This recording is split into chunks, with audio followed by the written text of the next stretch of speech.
दोस्तों, आज नूर हिदायत पर हम बात करेंगे इतिहास के उस अजीम और पाक पैगंबर की जिन्हें खुद अल्लाह सुब्हानहू व तआला ने खलीलुल्लाह यानी अपना सबसे पक्का दोस्त कहा।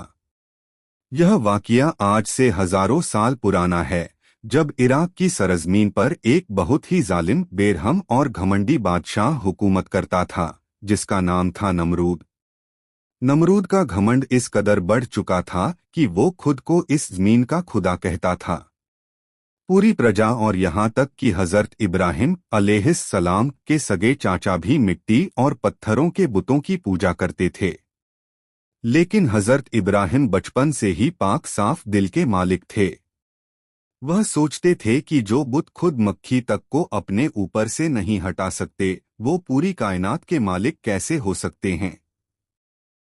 हजरत इब्राहिम ने अकेले उस पूरे जालिम समाज और नमरूद के खिलाफ हक और सच की आवाज बुलंद की। एक दिन पूरे शहर के लोग गांव के बाहर एक बहुत बड़े मेले में गए हुए थे। पूरा शहर खाली था।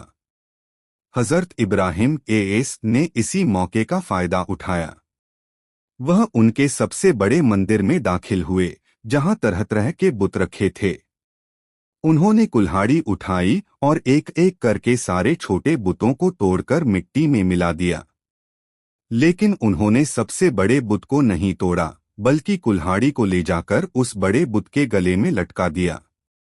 शाम को जब नमरूद और उसके दरबारी वापस आए, तो मंदिर का यह मंजर देखकर उनके पैरों तले जमीन खिसक गई। वो गुस्से से पागल हो गए और चिल्लाए, हमारे खुदाओं का यह हश्र किसने किया। सब जानते थे कि सिर्फ इब्राहिम ही बुतों के खिलाफ बोलते हैं। हजरत इब्राहिम को फौरन गिरफ्तार करके नमरूद के खौफनाक दरबार में पेश किया गया। नमरूद ने कड़कती हुई आवाज में पूछा, ए इब्राहिम, क्या तुमने हमारे इन पूजनीय देवताओं को तोड़ा है। हजरत इब्राहिम ने बिना किसी खौफ के मुस्कुराते हुए कहा, नजी, बल्कि यह काम तो इस सबसे बड़े बुत ने किया है, जिसके गले में कुल्हाड़ी लटकी है। अगर यह बोल सकते हैं तो इन्हीं से पूछ लो। यह सुनते ही पूरे दरबार में सन्नाटा छा गया।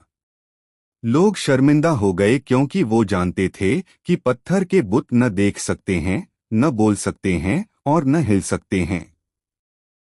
अपनी इस करारी हार को देखकर नमरूद का घमंड तिलमिला उठा।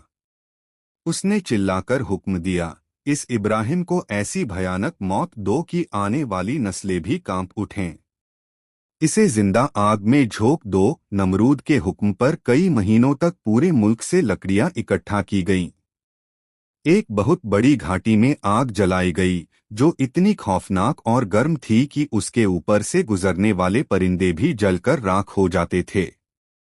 आग की लपटें सीधे आसमान को छू रही थीं।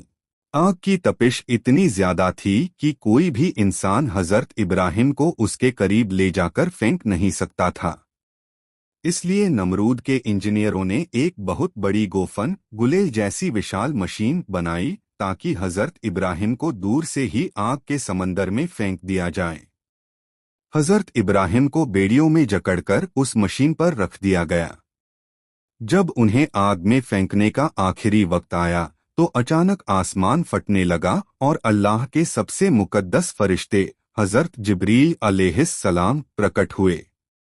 जिब्रील ने हजरत इब्राहिम के पास आकर बड़े अदब से कहा, ए इब्राहिम, मैं अल्लाह का फरिश्ता हूँ। क्या आपको इस वक्त मुझसे कोई मदद चाहिए? अगर आप कहें तो मैं अपने एक पर की हवा से इस पूरी आग को बुझा दूं, या नमरूद के इस पूरे शहर को पलट दूं, लेकिन अल्लाह के नबी का ईमान देखिए। उन्होंने मुस्कुराते हुए कहा, ए जिब्रील, मुझे आपसे कोई मदद नहीं चाहिए। मेरा अल्लाह मुझे देख रहा है और मेरे लिए मेरा अल्लाह ही काफी है। इसे कहते हैं सच्चा तवक्कुल। जब कायनात की सबसे बड़ी ताकत आपके सामने हो, तब भी आपका भरोसा सिर्फ अल्लाह पर हो। जैसे ही मशीन का लीवर खींचा गया, हजरत इब्राहिम हवा में लहराते हुए सीधे उस खौफनाक दहकती हुई आग के बीच जा गिरे। नमरूद और लाखों लोग दूर खड़े होकर तमाशा देख रहे थे और खुश हो रहे थे। लेकिन तभी एक ऐसा मोजिज़ा हुआ जिसने पूरी दुनिया के होश उड़ा दिए।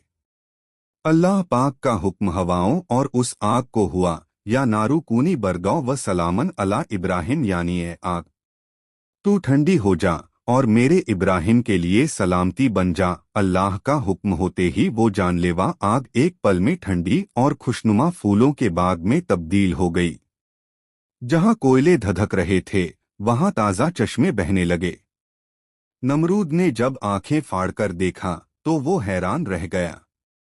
हजरत इब्राहिम आग के बीचों बीच बिल्कुल महफूज बैठे थे। आग ने उनके एक बाल तक को नहीं छुआ था, सिर्फ वो रस्सियां जलकर राख हुई थीं जिनसे उनके हाथ पैर बांधे गए थे। दोस्तों, नूर हिदायत पर आज की यह सच्ची और पाक कहानी हमें सिखाती है कि दुनिया की कोई भी ताकत, कोई भी नफरत और कोई भी आग आपका कुछ नहीं बिगाड़ सकती, अगर आपके साथ अल्लाह की रहमत हो। अपने ईमान को हजरत इब्राहिम जैसा मजबूत बनाइए, क्योंकि जो अल्लाह का हो जाता है, अल्लाह पूरी कायनात को उसका मददगार बना देता है। अल्लाह हमें कामिल ईमान अता फरमाए। आमीन।